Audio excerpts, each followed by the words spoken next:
Feel the magic under Keely's light.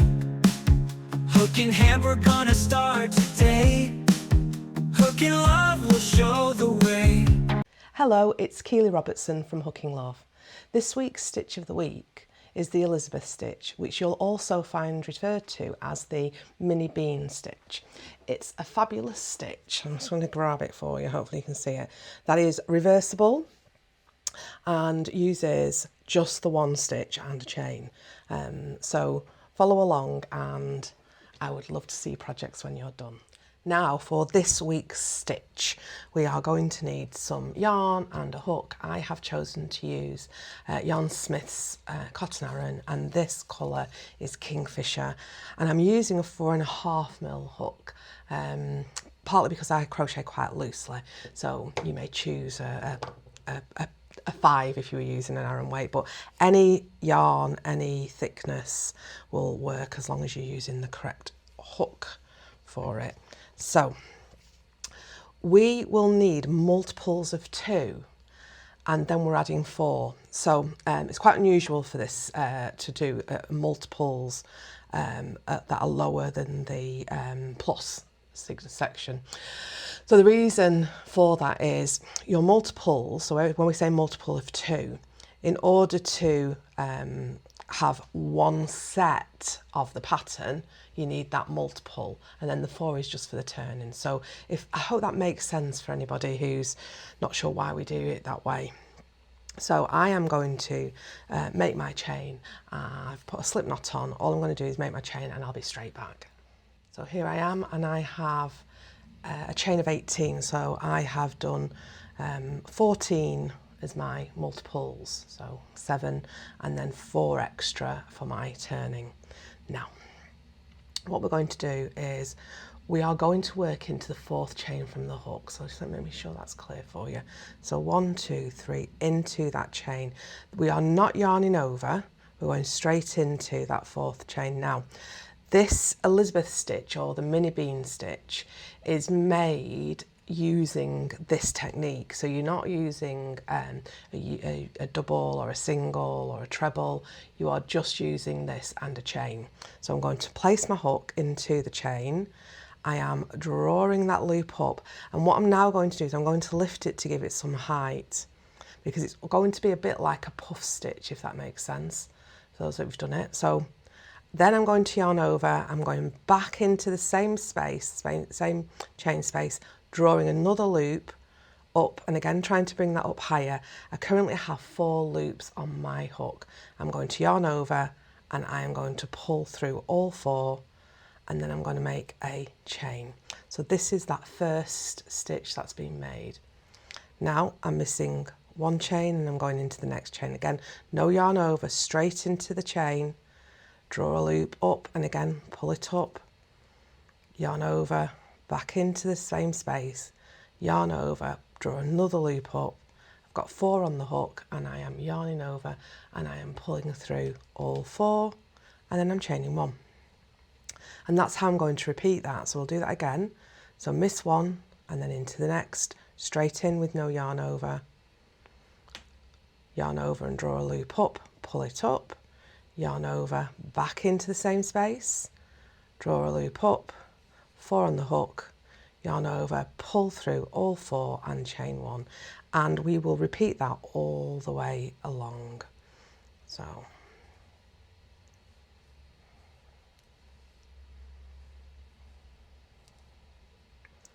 now the beauty of this is once you have your foundation row set up, it's just a 1 row repeat. It's really very therapeutic. It's quite, I suppose, meditative almost, because you're making this same drawing up motion. It is very therapeutic. Oh, now did you see what I did then? Because I was talking probably. I think I've yarned over, so I don't know if you can tell. So that's my first loop. And then this one here, I've yarned over before I've gone in. So if I take them off, can you see that's what I'd done? It's so easy to do because we get so used to yarning over to make a stitch. So I'm going in and pulling up, yarning over and going in and pulling up. Good job I checked to see how many loops I had before I carried on.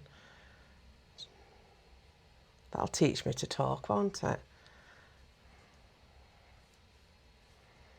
And pull through and chain. And then can you see I've got 2 left, so I'm going to go into that very last one. And I'm going to draw up a loop and go through. Now, at this point, if this was all I was going to do, which obviously it's not, but if it was all I was going to do, then I would just cut off at this point. But I'm going to make another row. So for every row, you are going to start with a chain 3. Okay, so that's going to give you your height to start. We're going to turn the work, and then what you're actually doing is you're going into the chain space. Now, it doesn't look like much, but this is the stitch. Can you see where this big loop is? That's the stitch, that's the top of that stitch there. I'll just get another hook to show you. So, as we look at these stitches, get smaller. I don't know if that's much smaller, but there we go.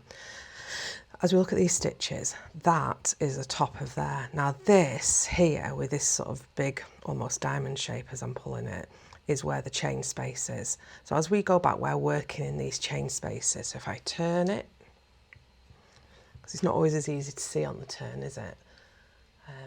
Is that clear? It doesn't look like it's as clear as it could be.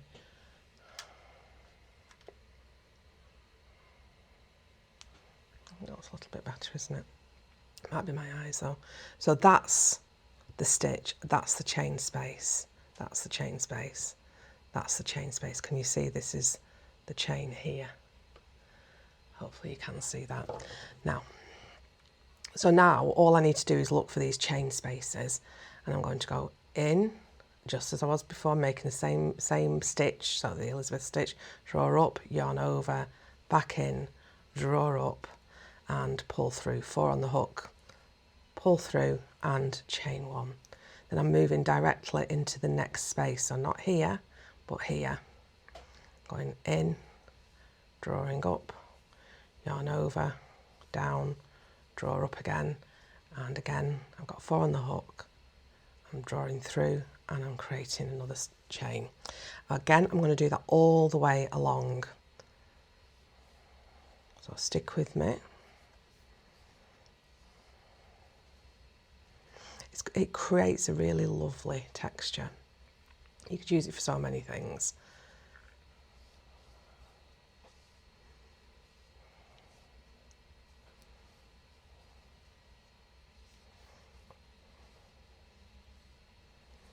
And it's fairly mindless once you've got what you're doing. I appreciate that when you're learning something new, it's not. You're really having to think about it. But once you have, it is fairly mindless. Because you're doing the same thing repetitively all the way along. Now I'm not quite at the end, you can see I've still got this here. So I am going into, do you remember we had that chain 3 space? So when we started, we went into, if you recall, the 4th chain. So that was here. So that's,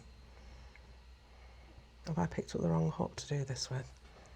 No, I haven't. So that was here, that was the first one, and then 1, 2, that's the 3 chains. Now for this stitch, what I do love about it is we don't have to worry about that.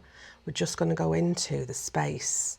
So you're not going into the top of the stitch, you're going into the space what that chain 3 is created.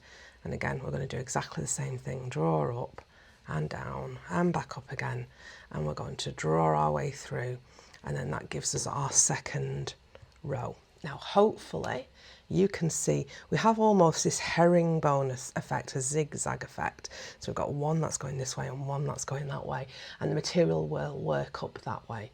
So what I will do is I will carry on, I'll do a few more rows so you can see what that looks like. So again, I'm going to chain 3, and then I'm going to be going into the spaces, making the same stitch and making sure at the end I go into where that chain 3 space is. Okay, so I shall be back shortly. Now here I am, and I have just trimmed off and cut that end off. So I have 1, 2, 3, 4, 5, 6, I've done 7 rows, and hopefully you can see what I mean about this zigzag sort of herringbone effect it gives, and it's reversible, so you can have it obviously either way, which makes it great for a huge number of prints. And it's actually quite dense, although you can see there's holes in it, it's actually quite dense because of making this sort of slight puff stitch. It does make a massive difference. Now, I hope that you enjoy doing this. If you enjoy the tutorials, please subscribe, I would love that, and it will mean that every week as I put on a new stitch or a new tutorial, you'll get notified that it's there. So in the meantime, happy hooking,